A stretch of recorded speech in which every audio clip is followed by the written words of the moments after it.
I know this one very well too. And I don't experience these days anymore.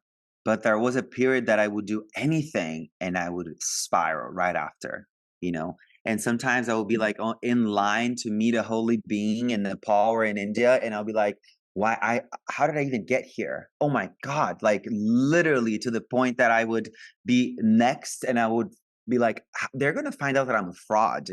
They're gonna know that I'm so flawed, and I'm just, how did I even get here? Not really knowing how to celebrate the fact that I got myself there, that I got myself there. You got yourself to where you are. So celebrating your accomplishments in this way. And then, this is a little textured, but I think it comes down to what shifted me was meditating on my mortality, like genuinely facing my death. And like, but to the point of here's the practice, right? And I have this practice in a book too. I'm going to give you just a little bit more because we're talking, but the book is it's a little bit more practical because it reaches many more people who we don't have this opportunity to talk like this, or you don't have Lynn as your teacher to support you through the process, right? But the practice essentially is like this. You will, day one of your practice, and that's all you're doing for one whole evening meditation. You're just meditating, you telling all of your friends and family that you are dying. And don't follow into the trap that because you are telling yourself and your friends that you're dying in your mind, you're manifesting that.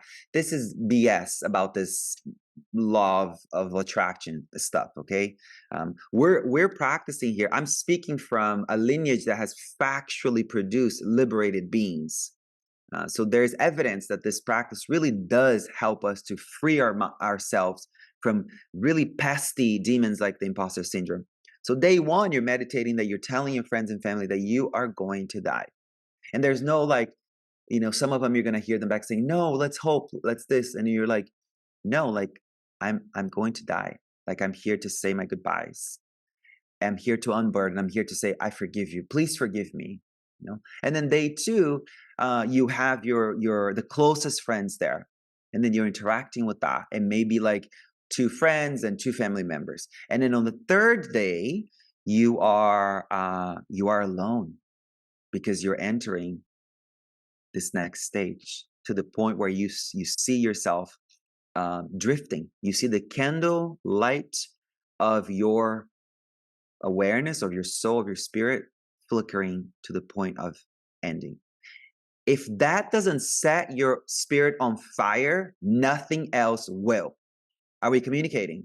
Yeah. If you meditate on your death, that today may be the day, and then here's another practice for you. I wake up in the morning and I say, I know that I may die today at the end of the day. And because of that, may I only do the things that supports me and that supports all beings. So that sets my spirit on fire. That means that every day there's sentient beings who need help. That means that every day I better live in integrity because today may be the last day, Today may be the last day. And I think we really take that for granted, but it was 10 years to the day, like 10 years to this week, to actually last week that I entered my first silent retreat in the Himalayas in the north of India. And this practice that I just told you about is what we did for the last 3 days of the retreat. Now, I'm going to say this, there might be a little bit of a healing crisis that comes with it, where when you're actively practicing, imagine the severance, the end of you, there might be a psychosomatic response in the body. You may actually get physically sick, a flu, maybe diarrhea, maybe a cough, maybe a little something like that. And we noticed the entire Gompa, the entire meditation hall, having psychosomatic responses to this visualization practice, so walk in that space slightly.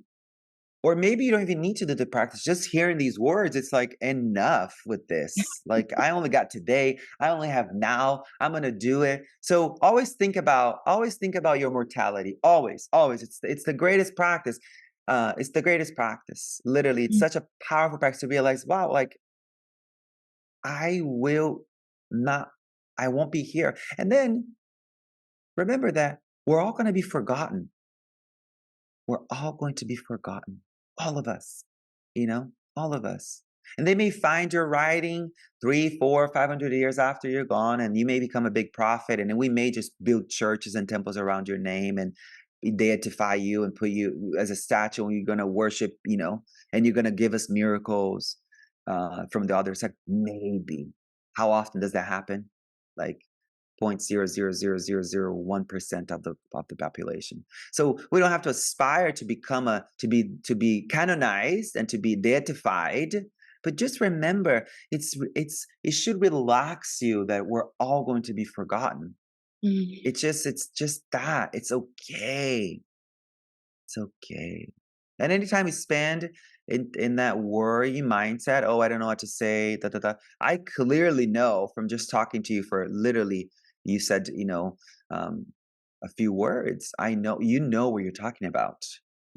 I'm happy to just remind you that you got this. I'm happy to remind you that you know what you're talking about. You know your stuff. And then the last thing I want to say with all these big things, the greatest the greatest barometer of being a guide, a teacher, a coach, where the imposter syndrome has no room in your uh, field is living with integrity. You know, living with integrity, and and that's something that I'm proud of. My lack of integrity looks like a Diet Coke and a cigarette. Like, that's as far as I go. You know what I'm saying? So look at where your lack of integrity goes. Look at the edge of it and say, I'm drawing a boundary here. This is my edge. I don't do these behaviors. I don't act in this way. And really do your best effort to remain in that state. And then we're gonna make mistakes. We're gonna slack. Things will happen. That's okay. It's okay. But just try to spend a few months to maybe a few years, like, really doing your best to stay within that boundary that you created for yourself, because you want to live in integrity with your values, you mm, know? And yeah, so that is the biggest thing. It's like mortality and integrity. These mm. two things together will keep these pesky demons away.